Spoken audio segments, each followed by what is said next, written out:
Samsung is in an interesting place with wearables. It's been making them for years and, since switching to making exclusively Tizen-based watches and wrist-worn bands, is making some of the best smartwatches around. The Gear S3 from earlier in 2017 was arguably its finest moment so far. Following on from such a great all-round watch was always going to be tough though, so instead of out-and-out replacing the S3, Samsung added a new model to the range with new focus on sport tracking. It's smaller, lighter and can survive better underwater. Enter the Gear Sport. Samsung wowed us all with its approach to hardware design in its Gear S3 series smartwatches. The devices looked and were built like proper watches, complete with an incredibly useful rotating ring around the display, plus handy buttons on the sides. While the Gear Sport shares some of those features, it doesn't quite have the same aesthetic appeal of the S3 Classic and Frontier models. Rather than have an ultra-stylish large round metal case, the Gear Sport is more square. Its edges are still rounded but joined by corners at the top, rather than being completely round, appearing almost like a bulging cube. It might not look like it, but the Sport does feature the same high-quality 316-liter stainless steel that its bigger siblings have, while adding a couple of advantages. Firstly, it's waterproof to 50 meters, putting it right up there with some of the more dedicated sports watches, like those in the Garmin range. That means you can take it swimming without worrying that it'll die halfway through your record-breaking breaststroke. Secondly, it's noticeably smaller than the S3, which is a rather large watch. The Sport is not so small and light that you can't feel it, but you can definitely tell the difference. It's less off-putting to have on your wrist while you're running, which befits its sportier stance. The metal casing is finished in a dark, smoky chrome, with small wristband lugs to keep the overall footprint compact. The two buttons on the side are neatly designed too. They're tapered and covered in a grippy, textured silicone layer and give a subtle yet satisfying click when pressed. As with previous Samsung Gear watches, the most satisfying element of the design is the rotating bezel. The textured ring around the display can be turned to move through menus, and we think it's the most intuitive and convenient control method implemented on any smartwatch to date.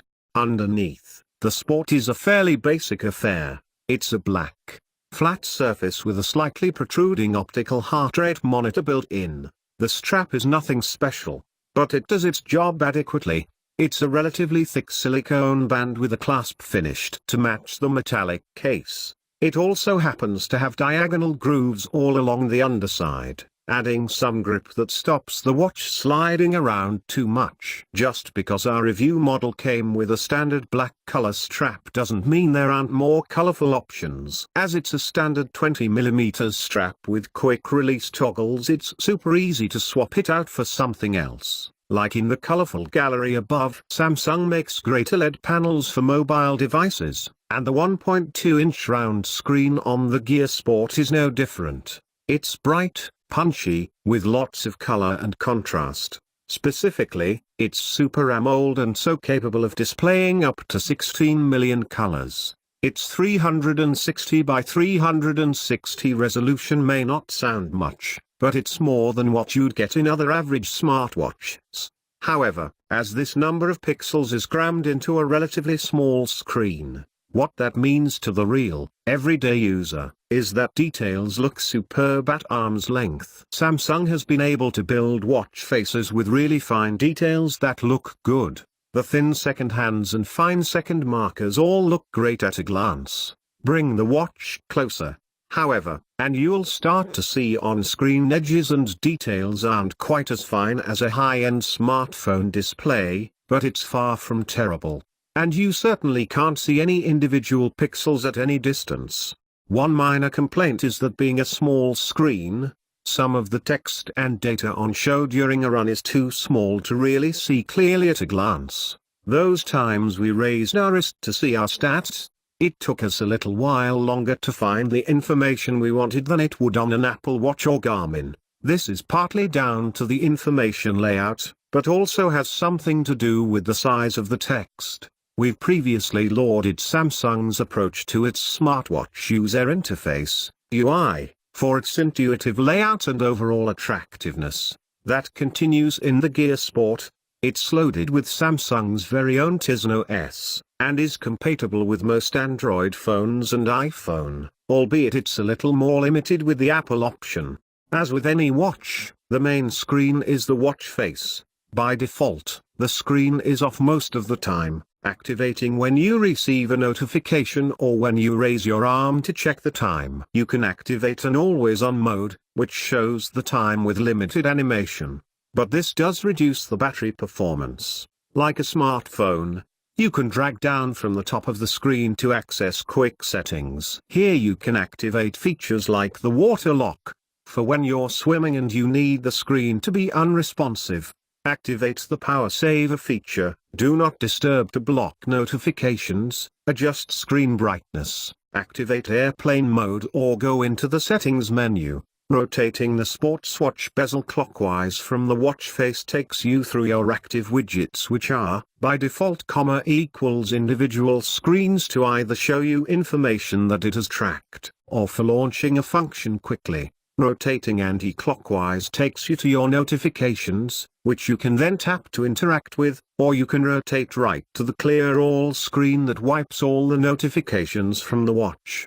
Of course, you can change the watch face by tapping and holding the panel, then swiping through the available options. Those with the option to change colors and complications have a customized app beneath them. You can also download and install any watch faces available in the Samsung Gear app. Third-party apps have been a sticking point for Samsung's watches for a little while now, and there's not much improvement here with the Gear Sport. You'll struggle to find native apps for a lot of popular services that are actually built by the service providers themselves.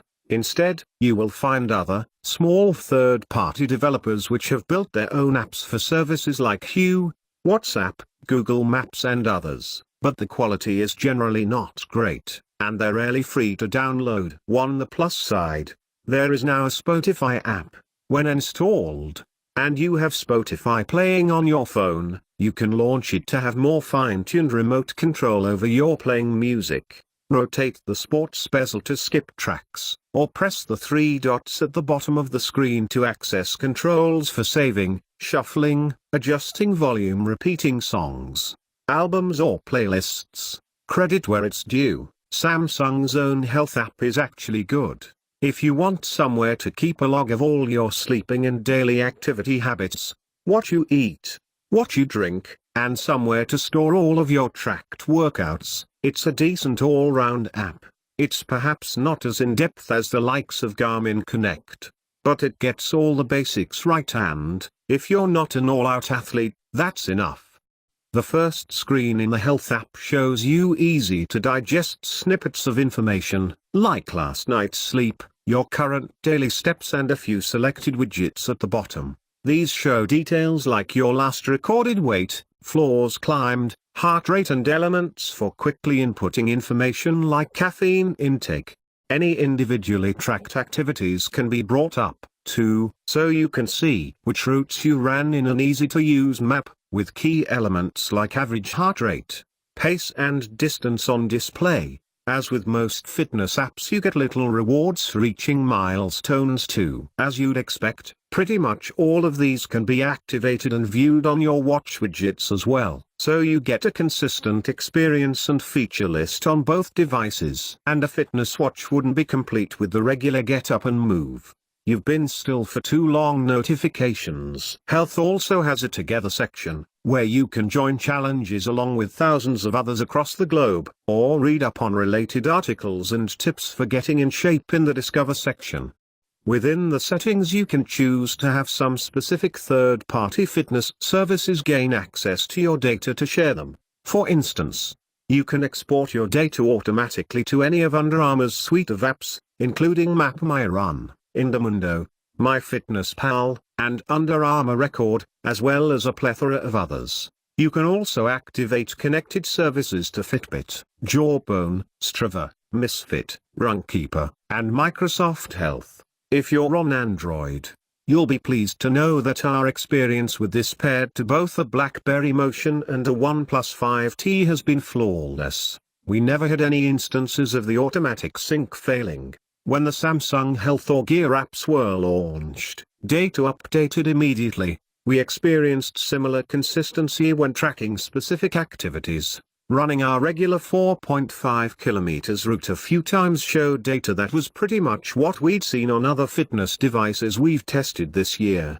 It was interesting to see that data was virtually identical to the same route we'd tracked on an Apple Watch. As a side note to this, both measured around 50 meters longer than a Garmin. Heart rate monitoring was similar. Data collected was within around 2 BPM on the low and high end of what we've measured on other devices. Overall then, all is well, right? Sadly, not if you're an iPhone user. Although, chances are that if you use an iOS-powered smartphone and you're looking for a smartwatch for daily use and fitness, you've already decided on an Apple Watch, which is fair enough. On iPhone, trying to set up the watch to pair quickly became a nightmare. We couldn't tell if it was the watch's problem or the phone's, but no attempt to pair and connect the Gear Sport with an iPhone 8 Plus would work for us, so sadly we didn't manage to test it with an iOS device. Samsung claims 48 hours of mixed usage from the Sport, which matches up closely with what we experienced during testing. Typically we found ourselves docking the Gear Sport in its cradle once every other day when the battery reached the levels at or below 20%.